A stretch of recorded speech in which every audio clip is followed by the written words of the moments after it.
नमस्कार। दिन भर की हर खबर से आपको करने खबरदार, मैं हूं श्वेता सिंह। हमने खबरदार में आपको कश्मीर के बडगाम का एक वीडियो दिखाया था जिसमें सीआरपीएफ के जवानों पर कश्मीर के पत्थरबाज लात घूंसे चला रहे थे और वो जवान इन कश्मीरी गुंडों की हरकतों को सहते हुए चुपचाप चल रहे थे। आज बडगाम का ही एक और वीडियो जिसे जम्मू कश्मीर के पूर्व मुख्यमंत्री उमर अब्दुल्ला ने मीडिया में चलाने के लिए चैलेंज किया, जिसमें आर्मी की जीप में कथित तौर पर एक पत्थरबाज को बॉनेट पर बांधकर ले जाते हुए दिखाया जा रहा है।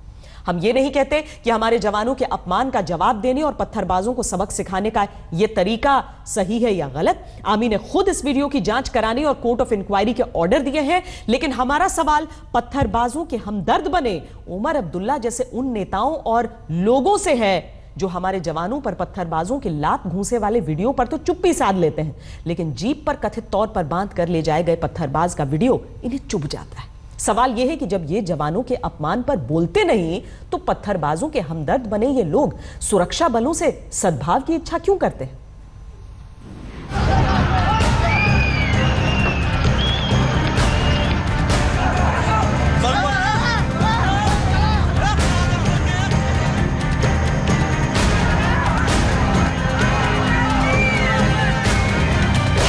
अपमान के वीडियो पर चुप्पी, लेकिन नया वीडियो छुप गया।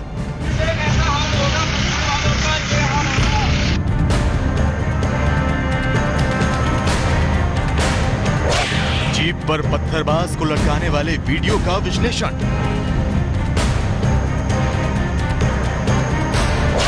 देश के जवानों के साथ बर्ताव का सही जवाब यही है।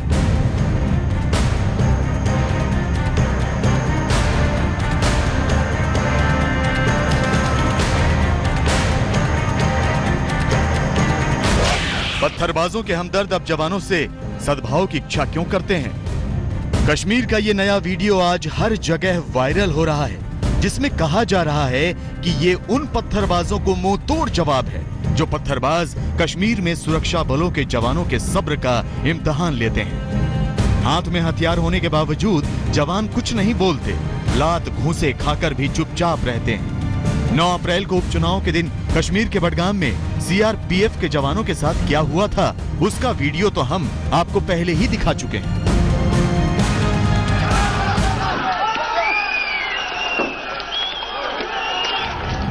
नौ अप्रैल के इस वीडियो और जवानों का अपमान करने वाले पत्थरबाजों की ऐसी करतूतों पर पत्थरबाजों के हमदर्दों ने तो चुप्पी साध ली थी, लेकिन आज पत्थरबाजों के हमदर्दों के मुंह से आह निकलने लगी जब उनको एक ऐसा वीडियो मिला जिसमें कथित तौर पर एक पत्थरबाज को कश्मीर में सुरक्षा बल अपनी जीप के बोनट पर बांधकर पेट्रोलिंग के लिए जाते दिख रहे हैं।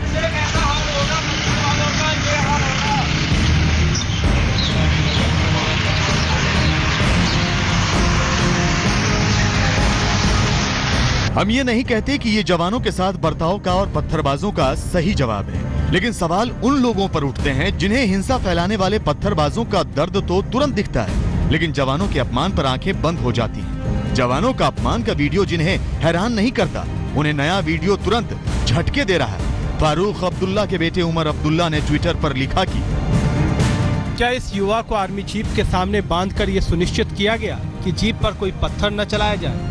ये बहुत ही हैरान करने वाला है। हम इस वीडियो के बारे में विस्तार से आगे बताएंगे, लेकिन पत्थरबाजों से निपटने के लिए जीप के बोनट पर सबसे आगे पत्थरबाज को बांध देने वाली ये रणनीति पत्थरबाजों को सही जवाब है या फिर इस तरह का जवाब गलत है? इसकी बहस से आगे सवाल उन लोगों पर है जिन्हें सिर्फ हिंसा फैलाने वाले पत्थरबाजों पर ही सुध ली जाती है। इन्हें जवानों को लात घूंसे से मारने वाले वीडियो झटके नहीं देते। पूर्व मुख्यमंत्री उमर अब्दुल्ला के पिता फारूक अब्दुल्ला तो पत्थरबाजों की कुछ दिन पहले ही पैरवी कर चुके हैं। मगर वो जो पत्थर फेंकने वाला है उसको टूरिज्म से कोई मतलब नहीं है, ये समझ जाइए। उसको टूरिज्म से मतलब नहीं है, वो भूखे मरेगा, मगर वो वतन के लिए वो पत्थर मार रहा है, ये समझने की जरूरत है। Every stone pelter is not like this, so let's not generalize the situation. There are many stone pelters who are probably government paid to create situations so that people don't come out and vote. खुद कुछ दिन पहले फारूक साहब ने कहा ये सारे nationalist हैं, तो आज वो उन्हीं नेशनलिस्ट को कहते हैं कि पीडीपी जो है उनको पैसा देके पत्थर मरवा रही है। मुझे लगता है कहीं ना कहीं फारूक साहब कंफ्यूज हैं। कश्मीर के नेताओं को पत्थरबाजों से हमदर्दी बंद करनी होगी, क्योंकि ये पत्थरबाज हिंसा फैलाते हैं, गुंडे बनकर जवानों के सब्र का इम्तिहान लेते हैं, फिर जवान एक्शन लेते हैं तो ये पीड़ित बन जाते हैं। ऐसे पत्थरबाजों के हमदर्द अगर जवानों के अपमान और उनके साथ बर्ताव वाले वीडियो पर भी खुलकर बोलते तो उनकी ये बात भी सबको सही लगती कि पत्थरबाजों से निपटने के लिए जीप वाला जुगाड़ गलत है। ये बात हमारी सेना भी समझती है।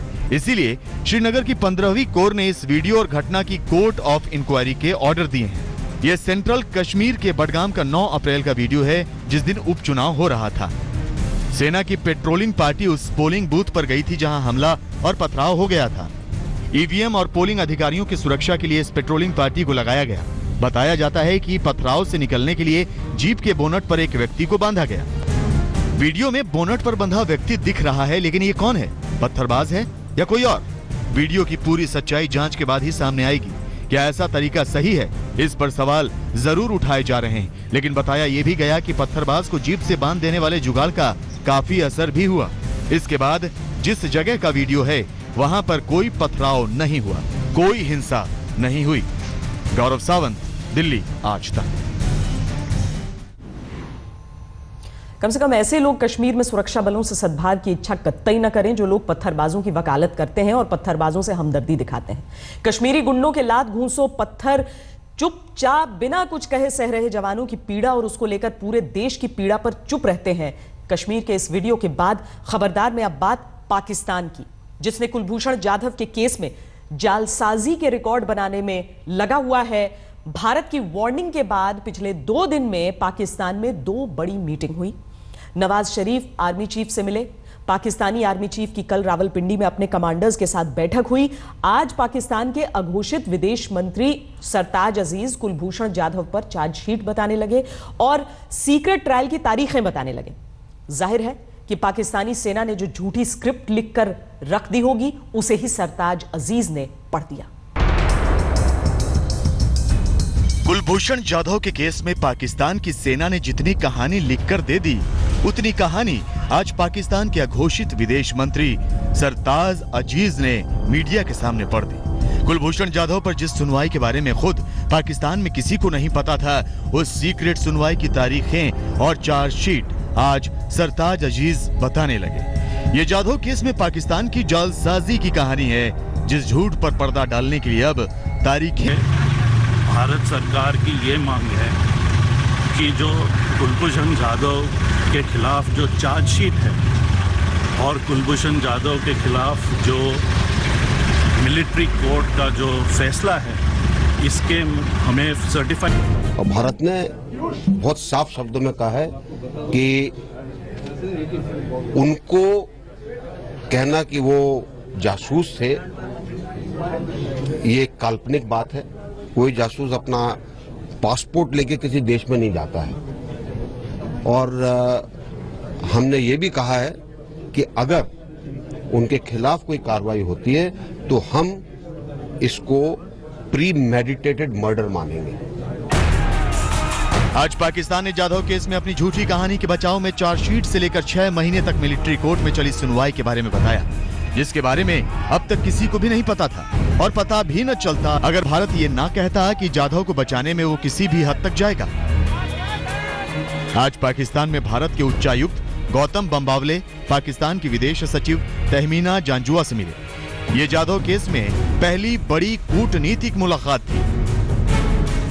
और जब तक हमें ये पता नहीं है कि चार्जशीट क्या है और फैसला क्या है, हम अपील कैसे करेंगे। तो ये सबसे पहला मुद्दा था। और दूसरा मुद्दा, मैंने फॉरेन सेक्रेटरी साहिबा से ये कहा कि हमने पिछले कुछ महीनों में 13 बार लिखित में कुलभूषण जाधव का कॉन्सुलर एक्सेस मांगा है। आज तक इसका कोई जवाब मिला है, ना कॉन्सुलर एक्सेस मिली है। हमने ये कहा है कि यह भारतीय नागरिक है और इंटरनेशनल लॉ के तहत हमें कॉन्सुलर एक्सेस मिलनी चाहिए। भारत ने आज 14वीं बार कुलभूषण जाधव से मिलने देने को पाकिस्तान को कहा है। अब तक 13 बार भारत की ओर से पाकिस्तान को कहा जा चुका है कि कुलभूषण जाधव के मामले में भारत को काउंसलर एक्सेस दे, लेकिन और क्या वजह हो सकती है कि पाकिस्तान अपनी झूठी कहानी का पर्दाफाश न हो जाने की वजह से जाधव से भारतीय अधिकारियों को मिलने नहीं दे रहा है। की कहानी वाले सवाल ही नहीं उठ रहे, सवाल ये भी उठ रहे हैं कि कुलभूषण जाधव आखिर पाकिस्तान में कहां है, किस हाल में है, उनके साथ पाकिस्तान क्या कर रहा है, क्या ये सब पाकिस्तान छुपाने के लिए किसी को मिलने नहीं दे रहा?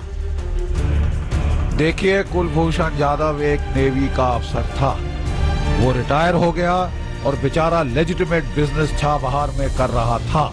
उसको वहां से किडनैप किया गया, उसको वहां से बलूचिस्तान ले जाया गया, उसे पागलों पाकिस्तान की सेना ने की है। आज तक ब्यूरो। ब्रेक का वक्त है। ब्रेक पर जाते जाते आपसे हम कहें कि जुड़े रहिए सबसे तेज खबरों के लिए सबसे तेज मोबाइल साइट www.aajtak.in पर, और खबरें सबसे पहले सबसे तेज देखिए। ब्रेक के बाद जब हम लौटेंगे तो आपको दिखाएंगे कि मदर ऑफ ऑल बॉम्ब्स के इस्तेमाल के बाद फादर ऑफ ऑल टेररिस्ट, क्या अमेरिका के मदर ऑफ ऑल बॉम्ब्स का अगला target father of all terrorist यानी पाकिस्तान बनेगा? इसी सवाल को जहन में रखते हुए अब हम अफगानिस्तान पाकिस्तान बॉर्डर पर डेरा जमाए बैठे आईसिस के आतंकवादियों पर गिरे अमेरिकी बमों की अम्मा के कहर का विश्लेषण करेंगे। विश्लेषण की शुरुआत आपको अफगानिस्तान में आईसिस पर 10,000 किलो के गैर परमाणु महाबम के अटैक का ओरिजिनल वीडियो दिखाकर करते हैं। इस वीडियो को अमेरिकी सेना ने जारी किया है। इस वीडियो को देखकर आप अमेरिका के नॉन न्यूक्लियर बम GBU-43 की ताकत का अंदाजा लगा सकते हैं, जिसने एक ही झटके में अफगानिस्तान पाकिस्तान बॉर्डर पर अड्डा जमाए बैठे आईसिस के आतंकवादियों को 2 गज नहीं बल्कि 100 गज जमीन के नीचे गाड़ दिया। इस वीडियो को जारी करते हुए अमेरिकी सेना ने अपने इस पूरे ऑपरेशन की जानकारी भी विस्तार से दी है, जिसके मुताबिक गुरुवार शाम को अमेरिका ने अफगानिस्तान के नंगारहर सूबे के अछिल जिले में अपना मदर ऑफ ऑल बॉम्ब्स गिराया। अमेरिका ने अपने इस महाबम के जरिए अफगानिस्तान में पाकिस्तान बॉर्डर के पास आईसिस की उन सुरंगों और गुफाओं को तबाह किया जिन्हें आतंकवादियों ने अपना सुरक्षित ठिकाना बनाया हुआ था। अमेरिका ने यह हमला अफगानिस्तान में अपने एक सैनिक की मौत का बदला लेते हुए किया है, जिसे आईसिस के आतंकियों ने मार डाला था। अफगानिस्तान के अधिकारियों के मुताबिक इस हमले में 80 से ज्यादा आईसिस आतंकवादी मारे गए, जबकि किसी आम नागरिक के मारे जाने की कोई खबर नहीं है। जिस जगह पर अमेरिका ने अपने महाबम के जरिए आईसिस की तबाही का विस्फोट किया, वो जगह पाकिस्तानी बॉर्डर से महज 1 घंटे की दूरी पर है। यह वही इलाका है जहां ओसामा बिन लादेन और अल कायदा के आतंकियों ने अमेरिका से बचने के लिए गुफाओं में ठिकाना बनाया था।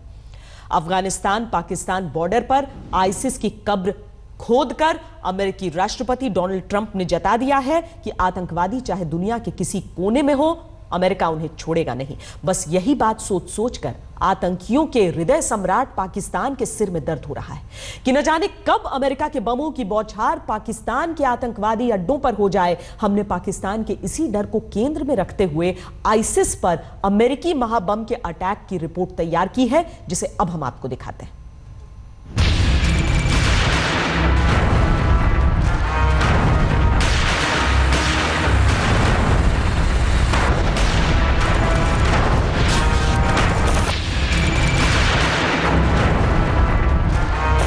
है कि उसको ठीक जगह पे इस्तेमाल किया जहां वो उनका अंडरग्राउंड वगैरह को डिस्ट्रॉय करेगा और इतनी पॉपुलेशन नहीं है कि कोलेटरल डैमेज हो। सेकेंडली पाकिस्तान के बॉर्डर के नज़दीक है जहां से लोग आते जाते हैं, तो ये उनके लिए और उनके लिए एक मिलिट्री मैसेज है और एक साइकोलॉजिकल मैसेज है कि हम आपको कहीं छोड़ेंगे नहीं।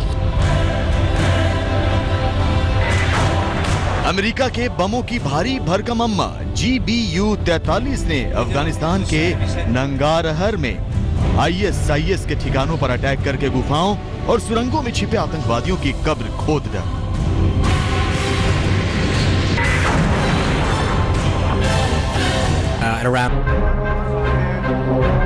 पहले सीरिया में आम लोगों पर केमिकल अटैक के बाद एयरफोर्स स्टेशन पर क्रूज मिसाइलों से हमला और अब अफगानिस्तान में ISIS के आतंकवादियों पर 10,000 किलो वजनी बमों की अम्मा का अटैक।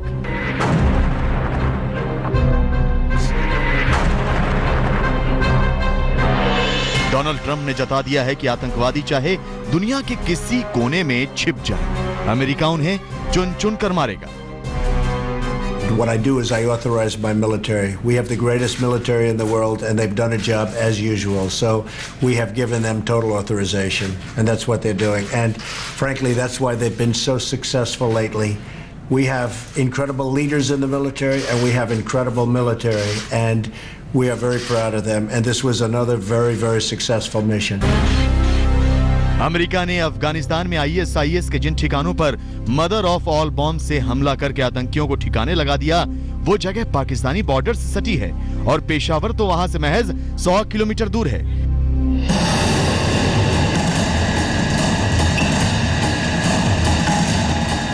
यानी अगर अमेरिका की बमों की अम्मा का निशाना जरा सा भी चूक जाता तो अफगानिस्तान की जगह पाकिस्तान की आतंकी फैक्ट्रियों का सफाया हो जाता। हालांकि पाकिस्तान प्रायोजित आतंकवाद के भुक्तभोगी अफगानिस्तान के लोग भी दुआ कर रहे हैं कि अमेरिका के एक बम पाकिस्तान में भी गिर ही जाए तो अच्छा है। US has to bombard. America ने अफगानिस्तान में ISIS की सुरंगों को खोखला कर दिया है, लेकिन सवाल तो ये भी है कि ISIS को छिपने के लिए सबसे मुफीद जगह पाकिस्तान बॉर्डर के पास ही क्यों मिली। संयुक्त राष्ट्र की रिपोर्ट के मुताबिक ISIS अफगानिस्तान पाकिस्तान सीमा पर लगातार लड़ाकों की भर्ती कर रहा है। ISIS अफगानिस्तान पाकिस्तान बॉर्डर पर जबरन उगाही के जरिए धन भी जुटाता है। जानकार कहते हैं कि अमेरिका ने अटैक करने के लिए बिल्कुल सही लोकेशन तय की, लेकिन ISIS को जड़ से मिटाना है तो अमेरिका का अगला बम पाकिस्तान में गिरना चाहिए। जरूर मिल रही और हमेशा मिलती रहेगी उनको। IS के वो साथ हैं कई लोग उनके, चाहे ऊपर से जो बोले वो बहुत खतरनाक किस्म के लोग हैं, आपस में उनका मिलाप है। अब उन्होंने किस टनल पे हमला किया जो पाकिस्तान के बॉर्डर से आ रही थी या पाकिस्तान के बॉर्डर पे भी, उससे थोड़ा दूर किया है मेरे ख्याल में। लेकिन हो सकता है नेक्स्ट अगर ये बात नहीं बनी तो वहाँ भी कर सकते हैं। तो ये भी एक धमकी बिल्कुल क्लियर है कि हम एक्शन लेंगे और जहाँ पर भी वो होंगे और जो उनकी मदद करेंगे। पाकिस्तान के बॉर्डर के पास गिरे अमेरिका के पावरफुल बम ने पाकिस्तान के कान भी खड़े कर दिए हैं। पाकिस्तान की मीडिया को भी डर सता रहा है कि कहीं अगला नंबर उसका ना आ जाए। तो सर ये बनता भी है, क्योंकि डोनाल्ड ट्रंप ने राष्ट्रपति बनने से पहले ही आतंकवाद पर अपनी राय जाहिर कर दी थी। I know more about ISIS. वो करके दिखाते हैं। अब उम्मीद है कि अमेरिकी बम का अगला टारगेट सटीक होगा, उसके निशाने पर पाकिस्तान ही होगा। आज तक ब्यूरो। भले ही इस बार अमेरिका की बम माता के निशाने पर अफगानिस्तान के आईसिस आतंकवादी थे, लेकिन इस बात की प्रबल संभावना जताई जा रही है कि अगली बार उसके टारगेट पर पाकिस्तान के आतंकी ठिकाने भी हो सकते हैं। खैर, इसकी चिंता तो आतंकवादियों के पनाहगार बन चुके पाकिस्तान को करनी चाहिए। दुनिया के लिए तो ये खुशखबरी ही होगी। चलिए अब आपको उस अमेरिका के बम के बारे में बताते हैं, हर वो बात जिसे जानने की इच्छा आपको हो रही होगी। जिस महाबम ने आईसिस के ठिकानों को पलक झपकते ही मिट्टी में मिला दिया, उस बम का साइंटिफिक नाम massive ordnance air blast bomb यानी MOAB है। अमेरिका ने अपने इस MOAB को निकनेम दिया मदर ऑफ ऑल बॉम्ब्स, यानी सारे बमों की अम्मा। MOAB बॉम्ब अमेरिका का सबसे बड़ा और भारी गैर परमाणु बम है, जिसका निर्माण अमेरिकी सेना के अधिकारी एल्बर्ट एल वीमोट्स ने किया था। बम का वजन 21,600 पाउंड यानी करीब 9,800 किलोग्राम है, जिसमें 8,164 किलो विस्फोटक पदार्थों का वजन भी शामिल है। वजन के मामले में अमेरिका के बमों की यह अम्मा हिरोशिमा और नागासाकी में गिराए गए परमाणु बमों के संयुक्त वजन से ज्यादा है। अमेरिका का यह महाबम 1 मील यानी 1.5 किलोमीटर से ज्यादा दायरे में आने वाली हर चीज को तबाह कर देता है। अमेरिका के इस महाबम की एक यूनिट की कीमत $16 मिलियन यानी करीब 103 करोड़ रुपए है। अमेरिका के पास 16 MOAB है। यह पहला मौका है जब अमेरिका ने अपने इस महाबम का इस्तेमाल किया है। अंदाजा लगाइए कि अफगानिस्तान में जिस जगह पर यह बम गिरा होगा, वहां सुरंगों और गुफाओं में छिपकर बैठे आईसिस के आतंकवादियों का क्या हाल हुआ होगा, क्या अंजाम हुआ होगा। अमेरिका ने अपने बमों की इस अम्मा का पहला और इकलौता परीक्षण मार्च 2003 में इराक युद्ध शुरू होने से कुछ दिन पहले ही किया था, जिसका एक वीडियो भी जारी किया गया था। आप इस वक्त उसी परीक्षण का वीडियो देख रहे हैं। यह बम इतना भारी है कि इसे लड़ाकू विमान से ड्रॉप नहीं किया जा सकता है, इसीलिए इसे एक ट्रांसपोर्ट प्लेन के कार्गो डोर से फेंका जाता है। गिराते वक्त इसे पैराशूट से झटका दिया जाता है ताकि बम अपने प्लेटफॉर्म से अलग हो जाए। जमीन पर गिरते ही इसके असर से धमाके के साथ धुएं का गुबार उठता है और यह धुआं हर दिशा में 1 मील तक फैल जाता है। इस बम को बंकर बस्टिंग बम भी कहा जाता है क्योंकि इसे खास तौर से जमीन के नीचे बनी सुरंगों को तबाह करने के लिए तैयार किया गया है। इसी तरह से गुरुवार को अमेरिका ने अफगानिस्तान में अपने सभी बमों की अम्मा का कहर अफगानिस्तान में आईसिस के आतंकवादियों पर बरसाया है। जिस तरह अमेरिका ने पाकिस्तान के पड़ोस में बगदादी ब्रिगेड पर अपनी बम माता का कहर बरपाया, उससे आतंकवादियों के हृदय सम्राट पाकिस्तान को हार्ट अटैक आना तो बनता ही है। वैसे भी लोग कह रहे हैं कि अगर अमेरिकी महाबम रास्ता भटककर पाकिस्तान बॉर्डर में गिरता तो आतंकवादियों की मौत का आंकड़ा कई गुना ज्यादा हो सकता था। जो लोग पाकिस्तान के आतंक चरित्र को जानते हैं वो उम्मीद कर रहे हैं कि अगली बार भी अमेरिका की बम माता का निशाना अचूक होगा, बस अगली बार निशाना पाकिस्तान होगा। अब बात राजनीति की, उसमें भी दिल्ली की, जहां 9 दिन बाद नगर निगम के चुनाव होने वाले हैं। राजौरी गार्डन सीट पर उपचुनाव के नतीजे ने आम आदमी पार्टी को बेचैन कर दिया होगा, जहां टीम केजरीवाल के कैंडिडेट की जमानत तक जब्त हो गई। इस बड़ी हार के बाद अरविंद केजरीवाल के पहले इंटरव्यू की हाइलाइट्स हम आपको दिखाते हैं, जिसमें उन्होंने राजौरी गार्डन सीट पर जमानत जब्त होने से लेकर एमसीडी चुनाव तक और ईवीएम के मुद्दे पर जवाब दिए। जरनैल सिंह जी वहां से छोड़ के पंजाब से चुनाव लड़े थे, उसको राजौरी गार्डन की जनता ने ठीक नहीं लिया। राजौरी गार्डन पिछले 10-15 दिन में जब वहाँ पे कैंपेनिंग के लिए हमारे वॉलंटियर्स जा रहे थे, मैं उनसे बात कर रहा था तो फीडबैक कांस्टेंट यही था कि लोग बहुत ज़्यादा गुस्से में हैं, बहुत ज़्यादा गुस्से में हैं कि भाई आप बीच में छोड़ के क्यों चले गए, आपने हमें धोखा दिया, आपने हमें धोखा दिया। जर्नैल जो पंजाब गए थे वो पार्टी का डिसीजन था, उनका डिसीजन था, वो जो भी कारण से गए थे। राजौरी गार्डन के लोगों का हम उनको समझा भी नहीं पाए कि भाई अब जो नया कैंडिडेट आएगा वो अच्छा काम करेगा, आप चिंता मत कीजिए, आपकी सेवा करेगा, he will take the unfinished task जो जर्नैल का था। लेकिन वो राजौरी गार्डन की जनता ने अपने गुस्से का इजहार किया and the anger was too much. ये जो राजौरी गार्डन की सीट आप हारे हैं, इसका क्या आप असर देखते हैं? इसका असर नहीं पड़ेगा और मैं दर्शकों से कहना चाहता हूं कि 10 साल से दिल्ली नगर निगम में एमसीडी में बीजेपी का राज है। 10 साल के अंदर अगर आपको एक काम नजर आता हो, दिल्ली सरकार में हमने 2 साल में बहुत काम किए, वो अभी मैं बताऊंगा, लेकिन एक अच्छा काम जो बीजेपी वालों ने 10 साल में एमसीडी में किया मुझे बता दीजिए। एक भी काम नहीं किया। 10 साल के अंदर चारों तरफ दिल्ली में इतना कूड़ा, इतना कूड़ा, इतना कूड़ा, इतने मच्छर, डेंगू, चिकनगुनिया, ये सब इनका काम था। अगर अभी भी जो भी व्यक्ति बीजेपी को वोट देगा, इसका मतलब वो एज इट इज दिल्ली ऐसी ही रहेगी, ऐसे ही कूड़ा कूड़ा चलता रहेगा, उसको वोट दे रहा है। ऐसा क्यों कहा जा रहा है कि हार गए तो ईवीएम की गलती, जीत गए तो हमारा काम बहुत बढ़िया था? नहीं, ऐसा ये कहना गलत है, क्योंकि अगर आप ईवीएम के ऊपर मुद्दा उठाएं, अगर पिछले 5-7 महीने के अंदर जितने सबूत सामने आए हैं ईवीएम की गड़बड़ियों के, पहले कभी नहीं आए। पुणे से सबूत आए, पुणे के अंदर एक इंडिपेंडेंट कैंडिडेट को 0 वोट मिले। वो कह रहे जी मैं अपना वोट तो डाल के आया था, मेरा वोट कहाँ गया, मेरे परिवार का वोट कहाँ गया, 0 कैसे मिल सकते हैं। भिंड के अंदर 20 पत्रकारों की मौजूदगी में जब बटन दबाए गए, कोई भी बटन दबाओ बीजेपी को वोट पड़ रहा है, कुछ तो गड़बड़ थी उस मशीन के अंदर। धौलपुर के अंदर 200 में से 18 मशीनों में ये गड़बड़ पाई गई कि कोई भी बटन दबाओ और बीजेपी को वोट पड़ रहा है, कोई भी बटन दबाओ। अगर मशीन में गड़बड़ है, मशीन में तकनीकी खराबी है, तो कोई मशीन कांग्रेस को वोट देगी, कोई मशीन बीजेपी को, सारी मशीनें बीजेपी को ही क्यों वोट दे रही हैं?